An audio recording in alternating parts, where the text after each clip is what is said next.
کسی نمازش در وقتش ادا کنه الله دوستش میداره. برادرها خوب اهمیتیم، کسی نمازش در وقتش ادا میکنه الله دوستش میداره. یعنی برادرای عزیز، یکی از عملهایی که الله بنده را دوست بداره همین به دستگی حفظ 5 وقت نماز. چگونه قرآن میگه حافظو علی الصلوات. الله گفت که همین عبادتی که نامش نمازه همین را حفظ کنی. 5 حالت 5 وقت با الله در آن رابطه را پیوست کنی.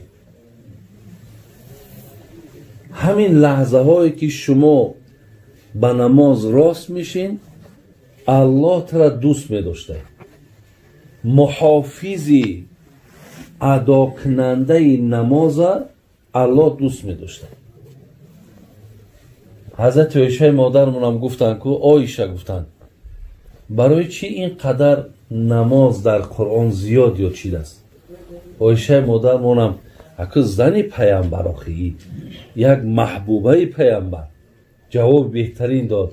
گفت خداوند کدام عملی را که دوست بداره او را بسیار یاد میکنه. زیاد یاد کردن نماز در قرآن به سبب دوست داشتن الله همین عبادت است. دوست میداره.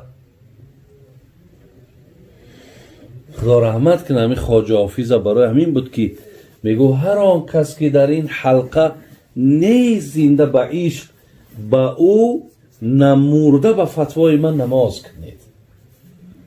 اگر بینین یک نفری که از همین نعمت خدا خچه دور گرفته پایبند همین عبادت نمی شود، خواجه حافظ گفته است پیش از مردنش نماز جنازه شب خونید. پیش از مردنش نماز جنازه شب خونید. زیرا پیامبر نازنین می گفت اولو ما یحاسب به العبد من عملی یوم القیامه الصلات.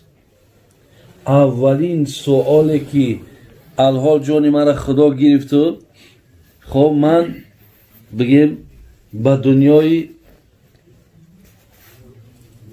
غیر فنا شونده، دنیای ابد وقتی میرم اولین سوالی که بنده را میکرده است همین بوده است آیا نمازت ادا شد یا نه؟ برادرای عزیز این سخن پیامبر مونه.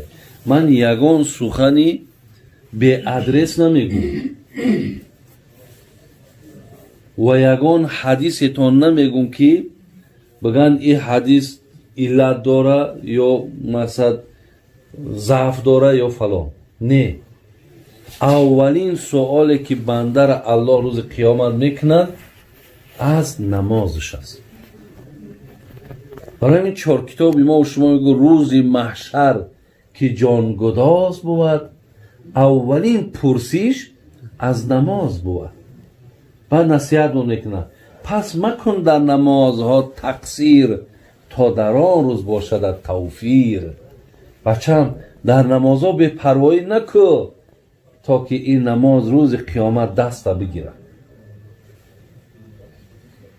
خلاص برادران عزیز یکم چیزی را که الله دوست می داشته این نماز بوده. دوم بعدتون ثم ایون عبدالله میگه پرسیدم بعد از اون چی؟ گفت بر الوالدین، کسی پدر و مادرش خدمت کنه. وقتی تو پدر و مادر خدمت میکنی ترا الله دوست میداره. ببینی وقتی تو رضاگی پدر و مادر میابی الله دوستت میداره. زیرا برادرای عزیز رضاگی پدر و مادر رضاگی الله هست. غضب پدر و مادر غضب الله هست. شاعران میگن طاعت حق را به جان فرمان کنی، طاعت حق را به جان فرمان کنی، بعد از آن بر والدین احسان کنی. والدین از هر کسی خوشنود نیست. بین اگر از کسی که والدین خوشنود نباشد، آن نفران در پیشگاه الله مهربان قابل مقبول نیست. وقتی نزد پدر و مادر در که این آدم قبولیت نداشته باشه، نزد الله قبولیت نداره. برای همین دویم چیزی را که الله دوست می‌دارد این چی است برادرها؟ خدمت در حق پدر و مادر. حتی ما حدیثا داریم میگه بر الوالدین افضل من الصلات و الصوم و الحج و جهاد فی سبیل الله. در ثواب میگه، در ثواب خدمت پدر و مادر در ثواب بالاتر است از نماز، بالاتر است از روزه، بالاتر است از حج، بالاتر است از جهاد در راه خدا.